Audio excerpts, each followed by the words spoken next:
Je remercie les frères de m'avoir laissé la place. Et puis c'est vrai que bon, ce soir, c'était une réunion bien pour les foyers, et puis on peut se poser toujours la question, qu'est-ce qu'on pourrait apporter? Et puis surtout, qu'est-ce que les gens ont besoin d'entendre? Alors c'est vrai que bien souvent, hein, on aime bien entendre, hein, pour rigoler un petit peu, on dit souvent, femmes, soyez soumises à vos maris. Marie, aimez vos femmes comme Christ a aimé l'Église. Et puis c'est vrai que c'est une vérité, hein, parce que quand il parle de femmes, eh bien, c'est pas spécialement la femme, mais l'Église est comparée à une femme, hein, qui doit, eh bien, être obéissante, soumise, eh bien, à Jésus-Christ. Et puis c'est vrai que, alors qu'est-ce qu'on pourrait apporter? Et puis c'est vrai, quand on regarde dans la Bible, il y a tellement de choses à pouvoir apporter. Et puis ce soir, je vais essayer d'apporter un petit peu ce que Dieu a mis sur mon cœur, parce que je pense que c'est ce que le diable essaye de faire beaucoup aujourd'hui, c'est semer la division, semer le trouble, eh bien, parmi un foyer, parmi l'Église. Et c'est ce qui est le plus important aujourd'hui, c'est de s'accrocher, eh bien, à celui qui peut, eh bien, nous apporter la paix. Jésus a pu dire, je vous apporte la paix, non pas comme le monde l'apporte. Ah, donc, eh bien, nous devons, eh bien, nous accrocher à Jésus-Christ, lui qui peut nous aider justement à surmonter, eh bien, toutes les plus vilaines épreuves qu'il peut y avoir dans une vie. Et surtout que l'ennemi, il sait très bien que, eh bien, plus on sera unis les uns les autres, eh bien, plus pour lui, ça sera difficile, eh bien, de nous attaquer. Alors, eh bien, c'est à nous, eh bien, de faire attention. Hein, dans la Bible, il y a plusieurs exemples de foyers. Donc, on va essayer de voir avec quelques foyers, eh bien, qu'est-ce qu'on pourrait faire ou qu'est-ce qu'on ne doit surtout pas faire. Alors, le Proverbe 14 nous est dit, hein, que la femme sage bâtit sa maison et que la femme insensée, il la renverse de ses propres mains. Alors ça, je pense que c'est un fait important, eh bien, pour nous, hein, parce que, eh bien, je ne sais pas pour vous les frères, mais chez nous, c'est vrai que, eh bien, on a souvent tendance à remarquer, j'en parlais hier avec Nino, eh bien, que bien souvent, eh bien, quand on fait des réunions et puis quand une œuvre commence, il y a très peu d'hommes, il y a beaucoup de femmes. Alors, eh bien, tout simplement, c'est ce que Dieu voudrait faire, c'est que, eh bien, nous puissions tous, d'un commun accord, eh bien, travailler avec le Maître comme il le convient. Alors, toi qui es là, eh bien, peut-être, hein, ça me fait penser à un témoignage que j'avais écouté quand on était à une convention, il y a déjà quelques années. C'était une femme, eh bien, elle avait prié, eh bien, pour son mari. Et elle a prié quelques années. Hein. Alors, toi qui m'écoutes, je ne sais pas, eh bien, combien de temps ça fait que tu pries pour ton mari. Mais ce soir, Dieu voudrait, eh bien, peut-être, eh bien, t'encourager à continuer à persévérer, eh bien, dans cette voie. Hein, parce que, eh bien, cette femme, eh bien, elle avait prié pendant 17 ans. Et au bout de 17 ans, Dieu, eh bien, avait intervenu dans sa vie. Son mari était converti. Hein, Dieu avait touché son cœur. Alors toi, je ne sais pas, eh bien, combien de temps, eh bien, ça dure que tu pries. Tu en vois peut-être pas, eh bien, l'issue. Et puis c'est vrai que l'ennemi va tout faire en sorte, eh bien, pour te décourager, te dire, eh bien, ça ne sert à rien. Arrête de prier. Mais jamais de sa vie il va se convertir. Ou peut-être, eh bien, c'est pour ta compagne, jamais elle va se convertir. Donc, eh bien, Dieu, ce soir, voudrait, eh bien, t'encourager. Et que tu puisses, eh bien, continuer à être sage. Quand il parle, eh bien, de quelqu'un qui est sage, c'est quelqu'un, eh bien, qui s'appuie sur Dieu. Quelqu'un qui a Dieu dans sa vie. Et la femme insensée, quand il dit, eh bien, la personne insensée, c'est quelqu'un qui n'a pas Dieu dans sa vie ou qui mène sa vie comme bon lui semble. Alors, ce soir, eh bien, Dieu voudrait que tu puisses faire partie, eh bien, des personnes sages, eh bien, qui s'appuient sur Dieu, qui s'appuient, eh bien, sur sa parole. Parce que, eh bien, ce soir, eh bien, hein, comme j'ai l'habitude de dire, eh bien, moi, je ne peux pas vous apporter grand-chose de moi-même. Hein. Je ne peux pas vous apporter autre chose que de ce que j'ai reçu. Hein, Christ, j'ai reçu le Christ, donc je peux transmettre, mais sinon, de moi-même, aucun homme n'est capable, eh bien, d'apporter quelque chose de bon, de valable, de durable. Et puis ce soir, moi, je vais te poser cette question, comme bien Jésus-Christ a pu poser, eh bien, la question aux personnes qui étaient venues voir Jean-Baptiste. Qu'êtes-vous allé voir dans le désert? Un roseau agité par le vent, quelqu'un habillé d'habits somptueux. Et ce soir, eh bien, toi qui es là, toi qui écoutes, eh bien, qu'est-ce que tu es venu faire? Est-ce que tu es venu bien regarder la personne qui prêche, ou est-ce que tu es venu regarder qui est sur la réunion? Ou bien est-ce que tu es venu, eh bien, justement pour prendre, saisir ce que Dieu pourrait te donner? Alors, si tu es venu, eh bien, pour prendre, saisir ce que Dieu veut te donner, eh bien, tu es à la bonne place. Alors maintenant, eh bien, il faut que tu puisses, eh bien, ouvrir ton cœur complètement. Parce que c'est à ce moment-là que Dieu va pouvoir intervenir dans ta vie. Parce que vous savez que tout pendant qu'on demande de la bouche, mais qu'on n'ouvre pas notre cœur, eh bien, Dieu ne pourra pas intervenir. Parce que, eh bien, il faut que tu puisses ouvrir ton cœur, pleinement ton cœur, pour que Christ puisse agir. Et puis, on peut voir, il y a différentes personnes, hein, différents foyers. Donc, un des premiers foyers que j'ai pris, c'est Moïse et Séphora. Hein, c'est vrai que Moïse eh bien, est parti d'Égypte, il arrive dans la maison de Jéthro, et puis il a pour femme Séphora. Et puis à un moment donné, parce que bien Dieu avait fait une alliance avec Abraham, et cette alliance, il fallait qu'elle soit faite. Et puis quand ils partent, bien justement, Exode 4, 25, hein, quand ils partent, on voit bien, hein, quand on lit, on comprend que, ils n'avaient pas accompli ce signe d'alliance qu'il devait faire. Et puis, tout simplement, donc, il est obligé de le faire. Donc, c'est sa femme qui le fait, Séphora, et puis on voit qu'elle le fait, mais avec progrès. Parce que, quand on lit, elle dit, tu es pour moi un époux de sang. Elle le fait, mais elle n'est pas en réel accord avec Moïse. Et c'est un foyer, au départ, qui est divisé. Alors peut-être, c'est ce que l'ennemi essaye de faire, il essaye de diviser ton foyer. Parce que, quand on lit un petit peu plus loin, Exode 18 et au verset 2, Jéthro, beau-père de Moïse, prit Séphora, sa femme de Moïse, qui avait été renvoyée. Et puis on voit un petit peu plus loin qu'il la ramène avec ses fils. Donc on voit qu'elle avait été renvoyée parce que, tout simplement, elle était une pierre d'achoppement, pour Moïse, pour accomplir, ce qu'il devait accomplir. Alors, ce soir, ce que Dieu voudrait te faire comprendre, peut-être que l'ennemi a réussi, peut-être à diviser ton foyer. Ton foyer ne fonctionne pas comme il le faudrait, comme un foyer chrétien. Tout simplement, ce soir, ce que Dieu voudrait que tu fasses, c'est que tu continues, que tu persistes à prier Dieu, parce qu'à un moment favorable, Dieu va intervenir. On ne sait ni le jour ni l'heure. Mais tout simplement, n'écoute pas la voix de l'ennemi qui va être là, mais qui va te dire, mais non, c'est pas trop, ça sert à rien, arrête. Il faut continuer.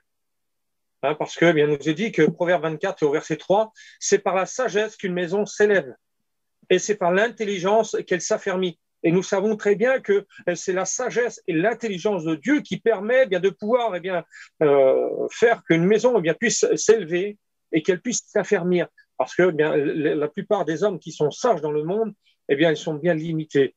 Ils ne peuvent rien apporter de valable, de concret. Et nous savons très bien que Dieu est capable d'apporter quelque chose qui est concret et qui est valable. Jésus-Christ nous l'a prouvé. Il est monté sur la croix, il a pris tous nos péchés, il les a effacés, il a su vaincre la mort et il nous donne la vie éternelle. Et puis, quand nous passons par des problèmes, des difficultés, que ce soit la maladie, que ce soit n'importe quelles épreuves, Jésus-Christ est toujours là. N'oublie pas, toi qui es là et toi qui, peut-être tu passes par ce moment difficile, hein, que ton foyer ne fonctionne pas comme il devrait fonctionner, comme un foyer chrétien, et que tu voudrais tout simplement essayer d'intervenir. Tu voudrais continuer à prier, mais tu n'en trouves plus les forces. Hein, peut-être que tu écoutes la voix de l'ennemi qui te dit « mais arrête, tu es toute seule ». N'oublie pas que Jésus-Christ nous a fait une promesse « je serai avec vous tous les jours jusqu'à la fin du monde ». Il n'a pas dit « je serai avec toi de temps en temps ». Il a dit « je serai avec vous tous les jours jusqu'à la fin du monde ».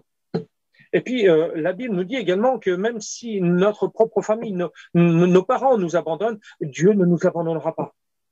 Alors, ne te fie pas à ce que les hommes sont capables de faire, mais fie-toi à Dieu.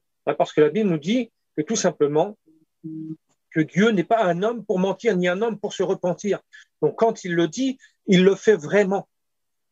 C'est ça, il faudrait peut-être que tu demandes, premièrement, à Dieu, qu'il puisse augmenter ta foi, que pour lui faire davantage confiance à Dieu. Vous savez, les disciples, ils ont été pendant 3 ans et demi avec Jésus-Christ, et puis ils ont su lui dire, Seigneur, augmente-nous la foi. Ils étaient avec Jésus-Christ, et puis ils étaient sans cesse étonnés par tout ce qu'il faisait. Ne limitons pas Christ. Parce que quelquefois, Dieu voudrait intervenir, mais on manque de foi, et puis on met nous-mêmes une barrière entre nous et Christ. Dieu voudrait que ce soir que tu puisses, bien au contraire, augmenter ta foi, que tu puisses demander à Dieu qu'il puisse augmenter ta foi et que Dieu puisse intervenir.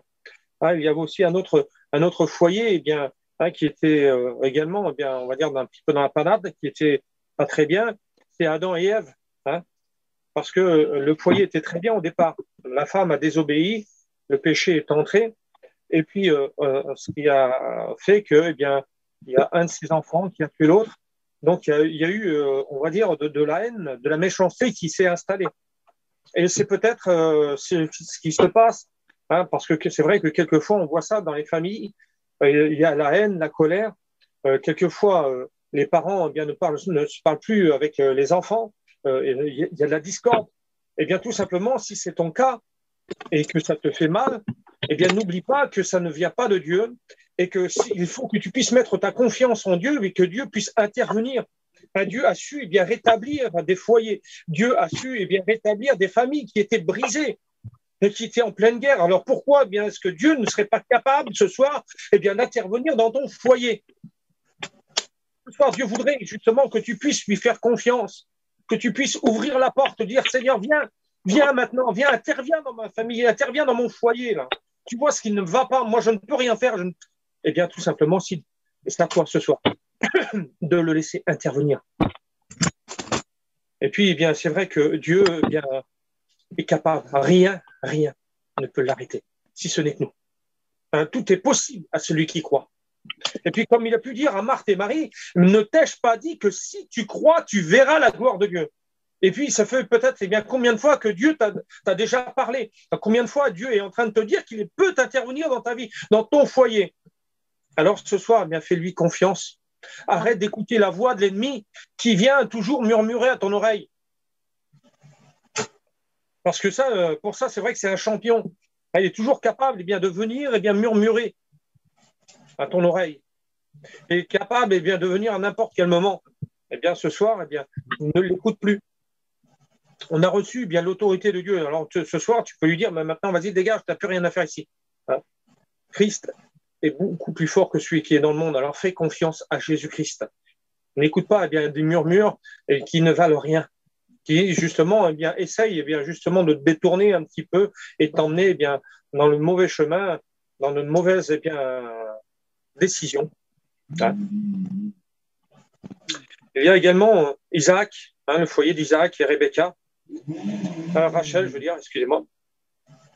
Alors, on voit que Isaac préfère un fils, et puis que Rachel en préfère un autre. Et puis, ça entraîne une rivalité entre les deux frères. Et puis, ce soir, ce que Dieu voudrait, tout simplement, c'est qu'il ne puisse pas y avoir de rivalité dans les familles, dans les foyers. Et puis, c'est vrai que l'ennemi, aujourd'hui, c'est ce qu'il essaye de faire, par tous les moyens, de semer la zizanie en réalité. Semer la zizanie, ça vient justement de semer l'ivraie. Et ce soir, ce que Dieu voudrait ce soir, c'est que tu puisses lui faire confiance. Tu es peut-être victime de ce qui se passe, une rivalité entre.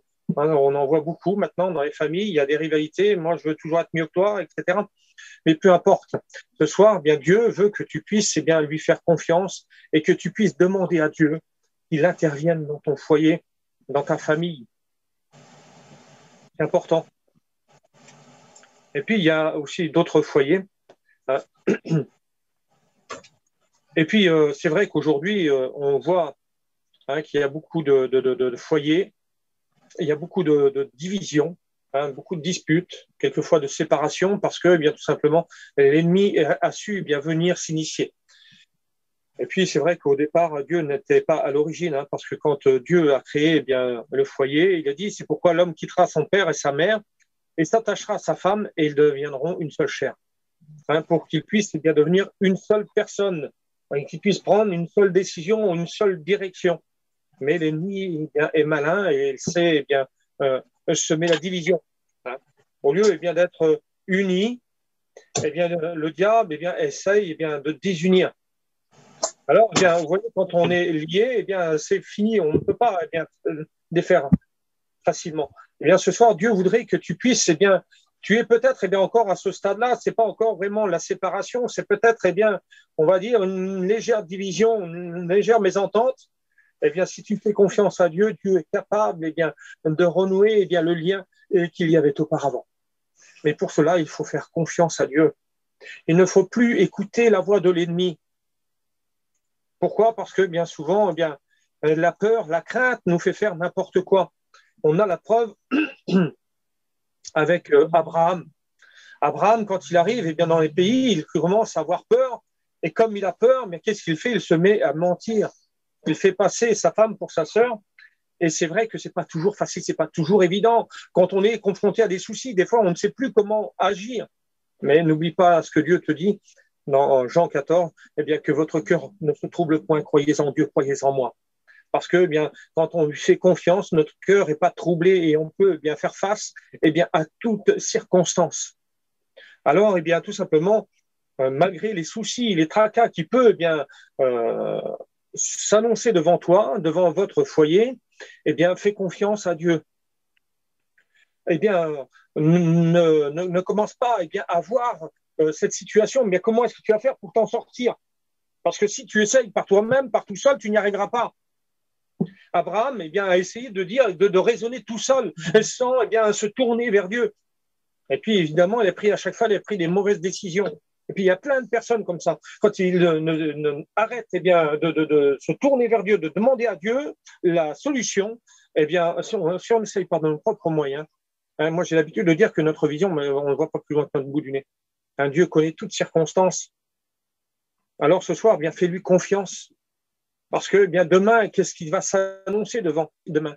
Moi, je ne le sais pas. Ce soir, je suis là, mais demain, je ne sais pas si je serai encore là. Mais tout simplement que nous puissions mettre notre confiance en Dieu. Alors ce soir, Dieu voudrait que tu puisses lui faire confiance. Alors même si tu ne sais pas comment surmonter cette épreuve qui se présente devant toi, fais confiance à Dieu et tourne-toi vers Dieu. Et puis, avec ton compagnon, peut-être que ça fait peut-être un petit moment, justement, que vous ne priez plus ensemble. Demande à ton compagnon ou à ta compagne, de prier ensemble, que vous puissiez prier ensemble afin que vous puissiez surmonter cette épreuve, cette situation ensemble, dans la bonne direction. C'est important, parce que l'ennemi, lui, il ne veut pas, justement. Il met cette situation devant vous pour que vous soyez troublés, agités. Il va faire en sorte, il va tout faire, de toute façon, pour que vous ne puissiez pas prier ensemble. Alors, c'est là qu'il va falloir se faire violence à soi-même et dire, Seigneur, non, il faut vraiment qu'on y arrive. Alors, commence déjà par prier toi-même, tout seul, et puis après, essaye de prier avec ta compagne, ton compagnon, et tu verras que Dieu va intervenir et que tu en verras à la fin. Tu verras l'issue de cette épreuve. Et puis, il y a aussi d'autres foyers. Il y a Priscille et Aquilas, ou Prisca et Aquilas, qui travaillaient pour Dieu. Dans 1 Corinthiens 16, 9, il nous est dit que Priscille et Aquilas, avec l'Église qui est dans leur maison, vous souhaitent beaucoup, vous saluent beaucoup dans le Seigneur. Donc, quand on lit un petit peu dans divers endroits de la Bible, on apprend que Priscille et Aquilas travaillent pour Dieu pleinement. Et c'est les fabricants de tentes, ils travaillent. Ils accueillent même Paul, et Paul travaille avec eux. Et à un moment donné, Paul arrête de travailler et se met tout simplement à prêcher l'Évangile, à faire pourquoi Dieu l'a appelé. Et puis, c'est vrai que pourquoi c'est important d'être unis et de toujours persévérer, parce que ils auraient pu dire, mais qu'est-ce qu'il fait lui? Ça y est, il ne travaille plus maintenant. Non, ils ont persévéré, ils ont travaillé, ils ont toujours subvenu aux besoins de Paul. Et c'est ce que Dieu veut. Parce que quand ils ont fait ça, quand ils ont aidé Paul, en réalité, ils ont tout fait pour travailler pour l'œuvre de Dieu. Alors ce soir, je ne sais pas pourquoi je dis ça, mais peut-être que Dieu a un projet pour ton foyer. Vous savez que bien souvent, comme dans les missions, les réunions se font, et puis on a besoin de foyers qui soient fervents pour travailler pour Dieu, pour l'œuvre de Dieu, que ce soit pour travailler pour n'importe quoi. On a besoin de compter sur des personnes qui travaillent pour Dieu. Et peut-être que Dieu voudrait t'employer, mais que toi, tu écoutes la voix de l'ennemi qui te dit, mais non, ça sert à rien, de toute façon. Tu n'es pas assez bien pour faire ça. Ton foyer n'est pas assez bien. Et puis, tout simplement, ce soir, saisis l'opportunité que Dieu veut t'employer pour travailler. Parce que la Bible nous dit que Dieu cherche de vrais ouvriers. La moisson est grande, mais il y a peu d'ouvriers. Et Dieu veut des ouvriers. Alors c'est vrai qu'il y a les prédicateurs, les pasteurs qui sont là pour apporter la parole de Dieu, mais il n'y a pas que. Tout seul, on n'y arrivera pas. On a besoin de foyers qui travaillent, qui sont là pour nous épauler, pour faire ce que nous ne pouvons pas faire. Alors, tout simplement que tu puisses continuer à persévérer dans l'œuvre de Dieu. C'est important. Parce que c'est vrai que, pour cela, il va falloir essayer de surmonter toutes les épreuves, parce que l'ennemi, évidemment, ça va pas lui plaire si tu travailles pour Dieu. L'ennemi va tout faire pour essayer de diviser ton foyer. Mais si tu lui fais confiance et si tu remets tout entre les mains de Dieu, tu verras, tu vas en sortir vainqueur et tu pourras faire comme Priscille et Aquilas, tu pourras travailler pour Dieu. Josué 24 au verset 15, il dit « Moi et ma maison, nous servirons l'Éternel. Moi et ma maison, nous servirons l'Éternel. » Mais quand on lit un petit peu avant, il nous est dit « Il est mis face à un choix. Et vous, et si vous ne trouvez pas bon de servir l'Éternel, choisissez aujourd'hui qui vous voulez servir. Ou les dieux que servaient vos pères au-delà du fleuve, ou les dieux des Armoriens dans le pays desquels vous habitez. » Mais il dit, mais moi et ma maison, nous servirons l'Éternel. Lui, il a fait un choix. Alors, ce soir, Dieu te met peut-être, te confronte à ce choix. Qu'est-ce que tu veux? Parce que tout à l'heure, j'ai vu que, il y avait quelqu'un qui disait qu'il n'était pas encore baptisé, qu'il suivait et qui regardait par rapport aux autres, parce qu'il disait, notre famille, on n'est pas, c'est pas grave. Même si ta famille n'appartient pas encore à Dieu, ils n'ont pas encore, rencontré Jésus, c'est pas grave. Mais toi, ce soir, ce que Dieu voudrait que tu fasses, tu puisses faire le meilleur des choix, que tu puisses te tourner vers Jésus-Christ, lui qui est la vérité, afin que tu puisses être béni, que ton foyer puisse être béni, afin que ta famille puisse être bénie. Mais d'abord, il faut que tu puisses recevoir Christ, que ton foyer puisse être reçu par Christ.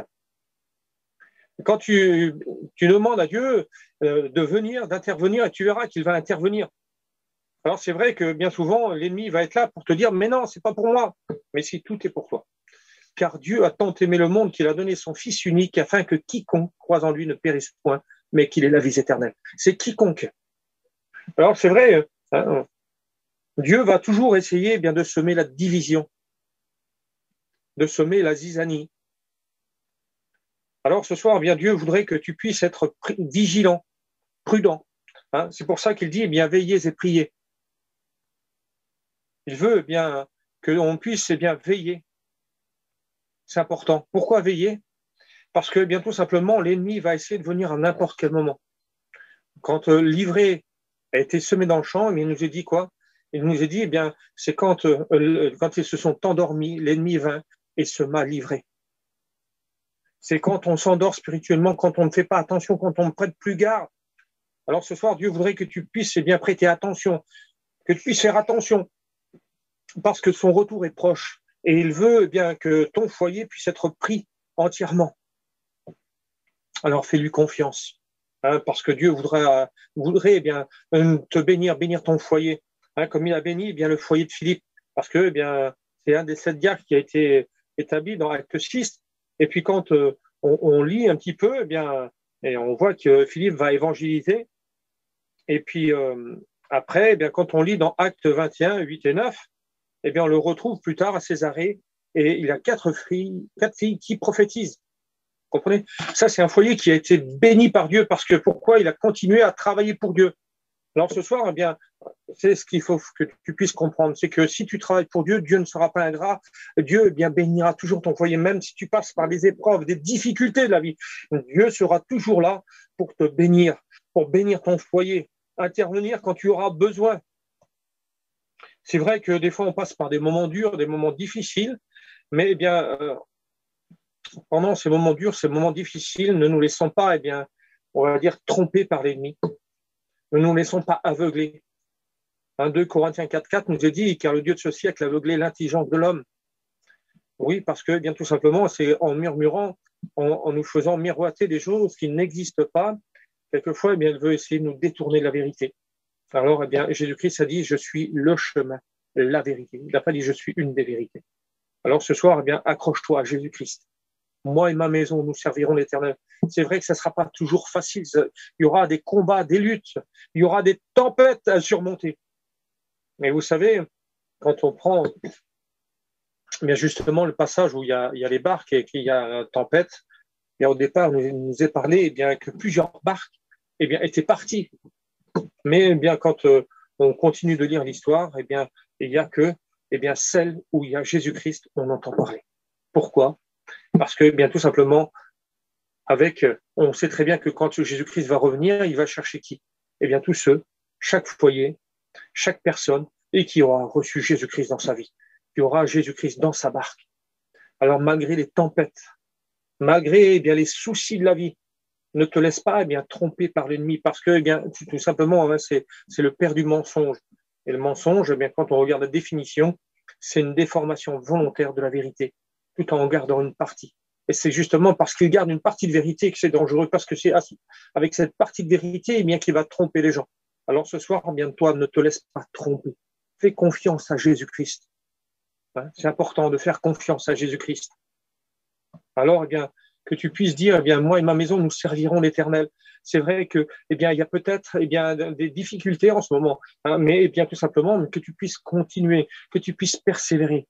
Hein, comme cette femme, elle a prié pendant 17 ans. Et au bout de 17 ans, elle a obtenu la bénédiction. Alors, toi, je ne sais pas combien de temps tu pries, je ne vais pas te dire qu'il va falloir que tu attendes jusqu'à demain, parce que moi, je ne sais pas. Hein, je ne suis pas Dieu. Mais Dieu connaît exactement ton souci, ton problème. Ce soir, si tu demandes à Dieu, Dieu est capable d'intervenir dans ta vie, dans ton foyer. Alors ce soir, même si ton foyer est peut-être on va dire en désaccord, vous n'avez pas la même vision, demandez à Jésus-Christ hein, de vous bénir. Essayez de prier ensemble afin de retrouver cette même vision, cette même direction qui est Jésus-Christ. C'est important. Alors c'est vrai que quelquefois, il faut faire des concessions. Et s'il l'a fait pour moi, regardez, hein, ma femme, elle cherchait un chrétien pour trouver le chemin de Dieu, et puis en réalité, j'étais dans le mauvais chemin. Hein, il y avait deux directions opposées. Et puis elle s'approchait de Dieu, elle a obtenu de Dieu, et puis moi j'étais toujours parti dans le monde. Et puis aujourd'hui, le Seigneur a su nous diriger en réalité. Alors ce soir, c'est ce que Dieu voudrait le faire pour ton foyer. Alors qu'est-ce que tu attends? Hein, qu'est-ce que tu attends pour faire confiance à Jésus-Christ? Parce que tout simplement, ce soir, peut-être la première barrière. Oui, on va prier pour ton foyer. Il n'y a pas de souci, on voit que ton foyer est divisé. Ce soir, c'est ce que Dieu va te demander, c'est d'ôter cette barrière, une barrière du doute. Parce que tu laisses trop le diable venir te dire, mais il ne fera rien pour toi. Mais ça ne va pas ce que tu fais, mais regarde comment tu parles. Regarde comment tu as parlé. Ça ne va pas, c'est pas bien comme tu parles. Peu importe, laisse-le parler. Au contraire, dis-lui, va-t'en, dégage, tu n'as rien à faire ici. Là. Écoute plutôt la voix de Jésus-Christ. Fais-lui confiance. Hein, parce que c'est vrai que quelquefois, peut-être par la colère, on dit des choses qu'on ne pense pas. C'est pas grave. L'ennemi sera toujours là pour t'accuser, mais c'est pas grave. Mais vous savez ce qu'elle nous dit, la Bible? Celui qui avoue, qui délaisse, obtient miséricorde. Ça sert à rien de se culpabiliser pendant des heures ou des journées, des semaines. Ça sert à rien. Tourne-toi vers Jésus-Christ. Tu dis, Seigneur, pardonne-moi, je me suis mal comporté.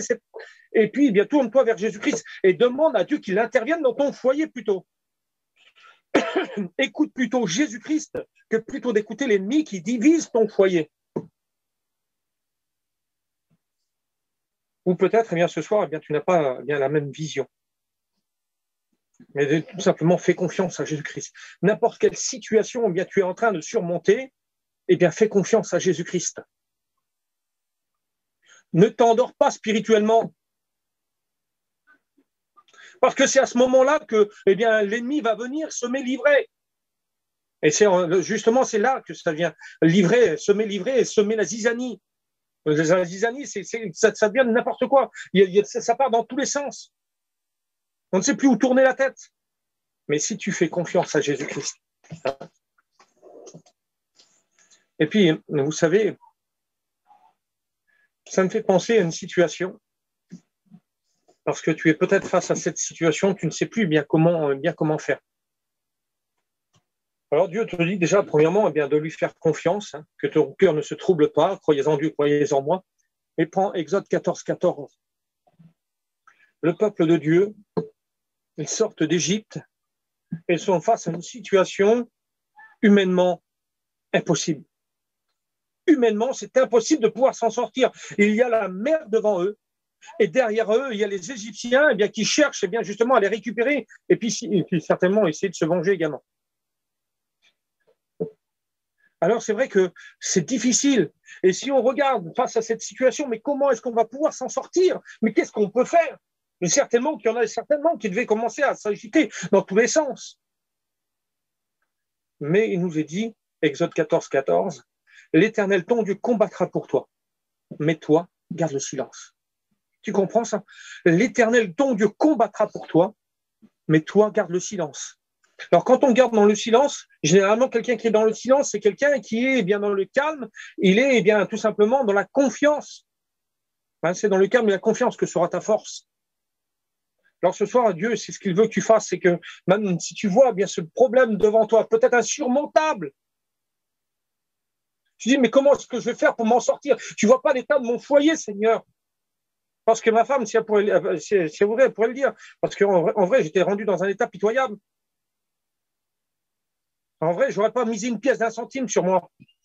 Mais Dieu a su eh bien, me changer, me transformer. Alors, si Dieu l'a fait pour moi, eh bien, pourquoi est-ce que tu crois que Dieu ne pourrait pas agir pour toi? Dieu va agir. Alors, fais-lui confiance.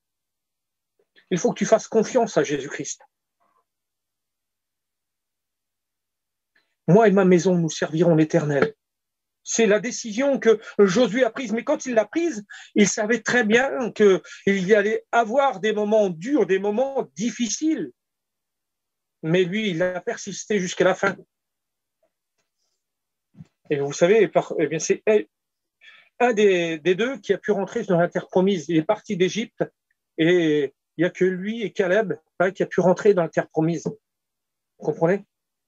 Parce qu'il a su bien compter sur la promesse de Dieu. Il a su rester fidèle à Dieu. Alors bien, si tu fais confiance à Dieu, eh bien, tu verras que Dieu va agir, Dieu va intervenir. N'écoute plus la voix. Ne regarde pas eh bien, l'insurmontable, parce que qu'est-ce qu'elle nous dit, la Bible? Ce qui est impossible aux hommes est possible à Dieu. Tu comprends? Alors arrête d'écouter la voix de l'ennemi qui te dit, eh bien, ton foyer est foutu, il n'y a rien, c'est brisé, c'est fini, on ne peut plus rien faire. Eh bien non, Jésus-Christ te dit ce soir, eh bien, il peut encore intervenir, mais il faut que tu puisses eh bien, ôter cette barrière que toi-même tu es en train de mettre devant lui. C'est le doute. Alors chasse le doute et fais-lui confiance et tu verras que Dieu va bénir ton foyer. Amen. Hein, je pense que j'en ai assez dit. Hein, c'est pas force de parole eh bien, qu'on va pouvoir eh bien, continuer, mais tu vois, tu peux bien ressembler eh bien, au foyer de Priscilla Aquilas, tu peux ressembler au foyer eh bien, de Philippe, des foyers qui ont été bénis. Puis il y en a plein d'autres, hein, des foyers qui ont été bénis de la part de Dieu. Eh bien, ce soir, eh bien, Dieu voudrait bénir ton foyer comme il a béni tous les autres foyers. Mais ce soir, eh bien, c'est à toi de lui faire confiance. Hein. Or, sans la foi, il est impossible de lui être agréable. Et la foi, c'est saisir eh bien, l'invisible, l'insaisissable. Eh bien, c'est comme ça. Hein. T'en vois peut-être pas l'issue. Tu te dis, bien Seigneur, tu te poses trop de questions, mais comment est-ce que je vais faire, moi? Comment est-ce que je vais faire? Eh bien, c'est pas avec tes propres moyens. L'homme est bien limité. Et vous savez, quand il y a la limite, c'est une bonne chose. Déjà, c'est quand tu reconnais ta limite. Eh bien, quand tu reconnais ta limite, tu dis, Seigneur, tu vois, eh bien, moi, je peux plus faire plus, je peux pas faire plus. Alors maintenant, Seigneur, eh bien, je compte sur toi. Tu mets ta foi en action et tu verras que Dieu va intervenir. Et n'essaye plus, eh bien, d'intervenir toute seule ou tout seul. Laisse Dieu agir et tu verras qu'il va intervenir. Amen. Que Dieu vous bénisse. Je laisse la place au frère.